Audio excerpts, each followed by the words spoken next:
दोस्तों, इजराइल चौतरफा फंसा हुआ नजर आ रहा है। अब ना सिर्फ तमाम सारे इस्लामिक देशों के घेरेबंदी में है, बल्कि नेतन्याहू अपने देश के भीतर भी घिरता हुआ नजर आ रहा है। दरअसल एक ऐसा फांसीवादी फैसला ले लिया है नेतन्याहू ने अपने ही देश में, जिसकी वजह से अब नेतन्याहू के खिलाफ उसके ही गठबंधन सहयोगी आ गए हैं, और ना सिर्फ मौखिक तौर पर आ गए बल्कि एक्शन शुरू हो गया। और एक्शन ऐसा कि नेतन्याहू की जो पार्टी है उससे उन दोनों गठबंधन सहयोगियों ने खुद को अलग कर लिया है। ये जरा दैनिक भास्कर की खबर है, इसका एक हेडलाइन देखिए।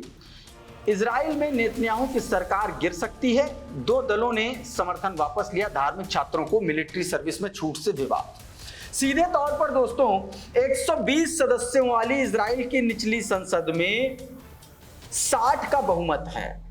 उसमें से जो दो दल हैं उन्होंने अपना समर्थन वापस ले लिया है, और उसके बाद अब सत्तारूढ़ दल जो है, जो इजराइल के जो प्रधानमंत्री जिनकी पार्टी है, उसके पास सिर्फ 50 सीटें बची हैं, यानी कि 11 सदस्यों से अल्पमत में आ चुकी है नेतन्याहू की सरकार। और फैसला सिर्फ एक कि नेतन्याहू ने अपने चहेते, अपने करीबियों को सेना में नहीं जाने की छूट दे दी है। मैं आपको बताऊं कि इजराइल में हर किसी के लिए सेना में सर्व करना अनिवार्य है, लेकिन उसने अपने करीबियों को मरने जाने से छूट दे दी है, और इसी के विरोध में उसके गठबंधन साथियों ने उससे खुद को अलग कर लिया, इसीलिए उसकी कुर्सी अब खतरे में है। उधर इंटरनेशनल क्रिमिनल कोर्ट ने एक बड़ा झटका नेतन्याहू को फिर से दे दिया। ना अमेरिका का दबाव काम आया, ना इजराइल की धमकी काम आई। सीधे तौर पर कह दिया कि वारंट जो निकला है वो तो जस का तस बना रहेगा, ये इंटरनेशनल क्रिमिनल कोर्ट ने कह दिया। ये जरा प्रेस टीवी की हेडलाइन देखिए। ICC refuse to back down Netanyahu Gallant arrest, warrant stand despite mounting Israel US pressure. Israel और यूएस के तमाम दबाव के बावजूद, भारी दबाव के बावजूद, इंटरनेशनल क्रिमिनल कोर्ट ने सीधे तौर पर यह बात नामंजूर कर दी, रिफ्यूज कर दी कि वारंट तो बना रहेगा, उस पर कोई भी चीजें नहीं आएंगी।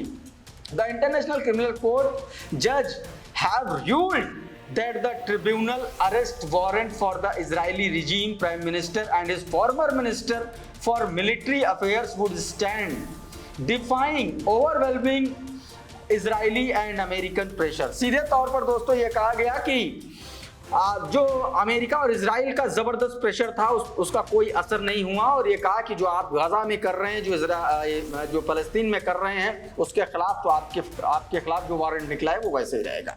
तो ये तो भाई हुई इजराइल के अंदर और आईसीसी के दबाव की बात। उधर यमन ने जबरदस्त, आप समझिए कि उसकी नाक में उंगली डाल के रखी हुई है।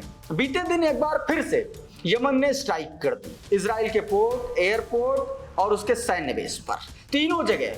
और ऐसी वैसी स्ट्राइक नहीं, ड्रोन और साफ तौर पर मिसाइल के जरिए जबरदस्त स्ट्राइक की इन तीनों जगहों पर, और बताया गया कि इसमें बहुत भारी नुकसान भी हुआ है। दोस्तों ये आप देखिए, और सीधे तौर पर ये हेडलाइन देखिए, Yemen hit 3 sensitive Israeli target with ballistic missile. Ballistic missile कौन सी थी? जुल्फिकार, छोटी मोटी नहीं, जुल्फिकार मिसाइल के जरिए सीधे तौर पर इजराइल को टारगेट किया और बड़ा नुकसान किया। और इसके बाद यमन के जो प्रवक्ता हैं, यमनी सेना के प्रवक्ता, उन्होंने आकर के इसका खुलासा किया। उन्होंने कहा, यह भी कहा कि Yemen expand aerial and maritime military campaign against Israel. सीधे तौर पर कहा गया कि इजराइल के खिलाफ यमन के ये जो हमले हैं, ये जो एक्शन है, अब ये लगातार बढ़ते जाएंगे। सीधे तौर पर कहा गया कि पहले लाल सागर और अरब सागर तक यही मामला था, लेकिन अब ये और भी आगे बढ़ेगा, ये सीधे तौर पर धमकी दे दी गई है दोस्तों। तो ये एक बड़ी खबर है। अब इसी के बाद इजराइल ने जो उसका पोर्ट है, एलत पोर्ट, उसको बंद कर दिया है रविवार को। देखिए, करंट रिपोर्ट ने यह खबर प्रकाशित की, Hebrew media report that इलात port in southern Israel will be completely shut down this coming Sunday with all operations suspended due to the continued Houthi attacks in the Red Sea। लाल सागर में लगातार हौथीज के attack से घबराए Israel ने अब अपने port का कामकाज दोस्तों बंद कर दिया, यह खबर सीधे तौर पर बता रही है। उधर आयतुल्लाह अली खामेनी ने एक बार फिर से धमकी दे दी है। उन्होंने सीधे तौर पर कहा है कि 12 दिन के एग्रेशन के दौरान सीधे तौर पर इजराइल चारों खाने चित रहा, और जब वो हारने लगा भागने लगा ईरान की मार से तो सीधे तौर पर अमेरिका के सामने गिड़गिड़ाया जाकर के सीज फायर करवा दीजिए। यानी कि सीधे तौर पर अब ईरान इजराइल को एक तरीके से प्रवोक कर रहा है कि तुम आओ इस बार फिर हम तुमको मजा चखाते हैं। तो इस ये वाली लैंग्वेज साफ तौर पर ये आयतुल्लाह अली खामनी साहब की नहीं, ये देखिए ये बीते दिन एक मीटिंग हुई है, ये जो ईरानियन जो मिलिट्री है उनके जो मेजर जनरल है आमिर हतामी वो और कमांडर इन चीफ है आर्मी के, और दूसरी तरफ IRGC के जो मेजर कमांडर है मेजर जनरल मोहम्मद पाकपुर, इन दोनों लोगों की मुलाकात हुई और इन्होंने भी सीधे तौर पर कह दिया कि इस बार अगर कोई इस तरीके का एग्रेशन होता है तो याद रखना चाहिए कि सीधे तौर पर अब जो है छोड़ेंगे नहीं। देखिए क्या कुछ कहा गया है,